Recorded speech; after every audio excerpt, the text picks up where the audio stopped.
Los objetivos de los tratamientos pulpares son aumentar el tiempo de permanencia de los dientes primarios sin patología, preservar el espacio del arco dentario, evitar alteraciones en la dentición, no perjudicar la estética o evitar efectos psicológicos debido a la pérdida de dientes. En algunos casos se mantiene además la vitalidad del diente.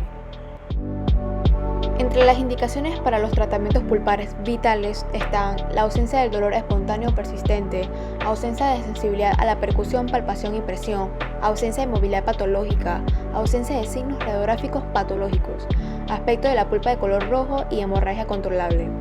Y la indicación en tratamientos pulpares no vitales está en dientes temporales con pulpitis irreversible. La pulpotomía es la extirpación de la pulpa coronal afectada mientras el tejido radicular remanente se mantiene vital sin signos clínicos ni radiográficos de inflamación o afectación.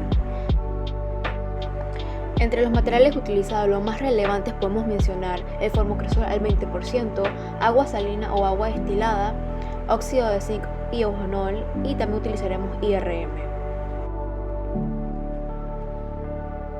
Para el protocolo clínico, primero aplicamos la anestesia tópica a las zonas a punzar y lo dejamos actuar por 5 minutos. Luego, calentamos el anestésico con nuestra temperatura corporal. Y ahora realizaremos las técnicas anestésicas correspondientes.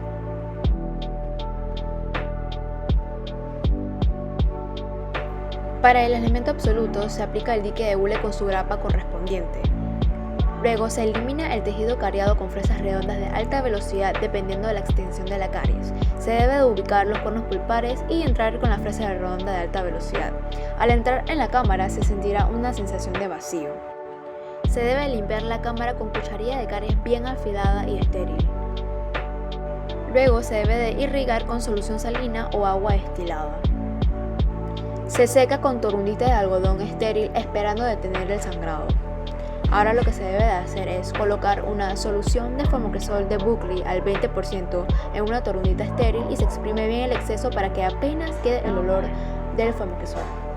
Se aplica la torundita en la entrada de los conductos con suavidad para evitar de nuevo el sangrado por 5 minutos para conseguir la fijación superficial de la pulpa radicular. Se retira la torundita de algodón y el sangrado debe de haber parado y se observa a la entrada de los conductos un coágulo brillante y oscuro. Se sella con óxido de zinc y eugenol empacando suavemente para evitar dañar la capa de fijación superficial.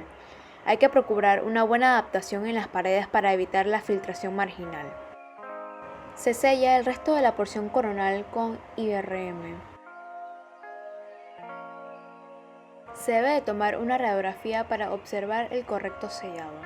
Finalmente se restaura con coronas de acero inoxidable y se realizan controles mensuales durante los 3 primeros meses y luego cada 6 meses.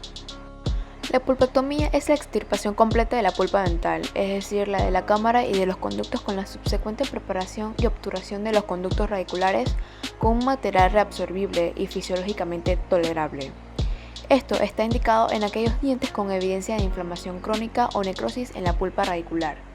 Estos son los materiales utilizados en la pulpectomía y entre los más relevantes podemos mencionar la Slim K número 10, las puntas de papel y el hipoclorito de sodio al 2%.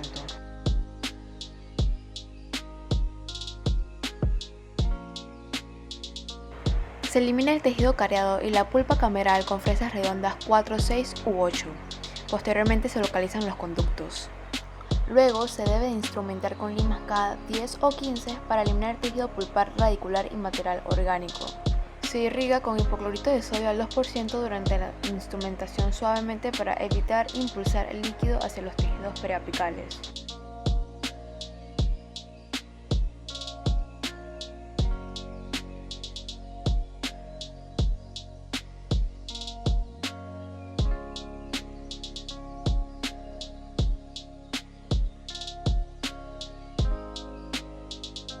Ahora se procede a secar los conductos radiculares con puntas de papel.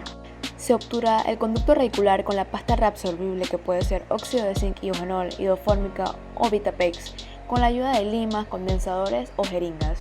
Ahora se sella la cámara pulpar con óxido de zinc y eugenol.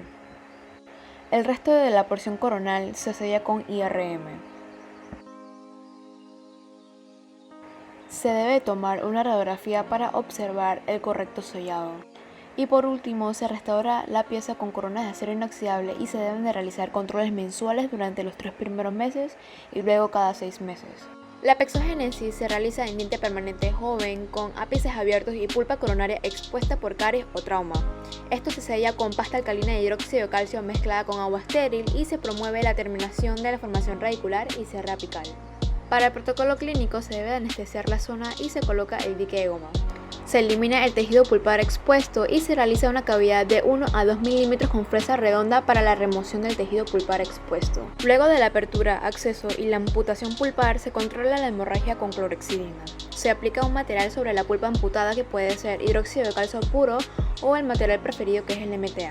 Para la preparación del MTA primero se mezcla el polvo con agua destilada o solución salina en una loseta de vidrio y se espatula durante 30 segundos hasta lograr homogeneidad. Se aplica sobre la pulpa expuesta y se golpetea suavemente con una torunda de algodón húmeda. Se realiza la reconstrucción y el sellado de la porción coronaria con ionómero de vidrio o adhesivo dentinario y compósito. Se debe de verificar la evolución del diente por lo menos en 30, 60 y 90 días hasta un año. La pexificación es el proceso en el cual se induce el cierre apical mediante la formación de tejido mineralizado en dientes con ápices abiertos y necrosis pulpar. Este se sella con pasta alcalina de hidróxido de calcio mezclada con agua estéril y óxido de zinc y eugenol no reforzado. Esto promueve el cierre apical, pero la raíz no se va a terminar de formar por la necrosis pulpar. Sin embargo, habrá un adecuado tope apical. Una vez hecho el diagnóstico de necrosis pulpar y ápice abierto, se anestesia la zona y se aísla el diente con dique de goma.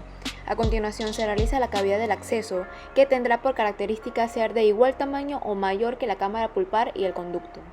Se extirpa el tejido pulpar hasta el nivel apical, pudiendo aparecer una ligera hemorragia procedente del tejido periapical sano. Se irrigan abundantemente la cámara y el conducto radicular con hipoclorito sódico en una proporción en agua del 50% o menor.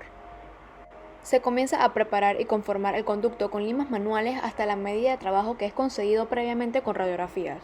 Esta preparación deberá hacerse de forma conservadora, nunca agresiva ni violenta, para preservar la mayor cantidad posible de estructura dentinaria de la raíz. El empleo del hipoclorito sódico favorece la desinfección del conducto y cuando consideramos que este objetivo se ha conseguido, se seca con puntas de papel del 100 al 140 de manera suave, con medidas a lo largo del trabajo. Una vez seco y sin secreciones, se coloca en el interior del conducto una mezcla de hidróxido de calcio introducido con léntulos manuales o mediante una jeringuilla. A continuación, se coloca una bolita de algodón y se sella la cavidad con varios milímetros de una obturación temporal que puede ser cábito, oxifosfato de zinc o compósito. El hidróxido de calcio deberá estar en el interior del conducto entre un mínimo de 2 semanas y un máximo de 4 semanas. A la visita siguiente se irriga el conducto con hipoclorito sódico varias veces intentando eliminar el hidróxido de calcio, ayudándonos mediante un limado circunferencial con limas manuales medidas a lo largo del trabajo. Luego se debe de secar el conducto con puntas de papel. A continuación se prepara la mezcla del MTA con agua destilada o solución salina, de tal forma que sea homogénea y manejable. La consistencia del material puede controlarse eliminando el exceso de humedad con una gasa seca. El MTA se condensa en el conducto con la ayuda de la jeringuilla correctamente medido con topes de silicona de 4 a 5 milímetros de largo del trabajo para evitar la extrusión del material. Se va condensando pequeñas porciones del MTA en el conducto de una forma suave y firme, depositándolo en su parte apical hasta conseguir entre 4 a 5 milímetros de tapón apical. Para favorecer el fraguado del MTA, que es un material hidrofílico, se coloca una bolita de algodón humedecida en el interior del conducto cámara pulpar y se sella con un material de obturación temporal. El fraguado del MTA se puede conseguir a partir de las 4 horas. Cuando el MTA es fraguado, el tratamiento puede terminarse. Se elimina la bolita de algodón y se confirma de forma no agresiva el fraguado y dureza del MTA. A continuación, se debe de obturar el conducto con cemento sellador y gutapercha termoplástica o mediante la técnica de obturación preferida. En esa cita, se debe restaurar el diente con un material compuesto.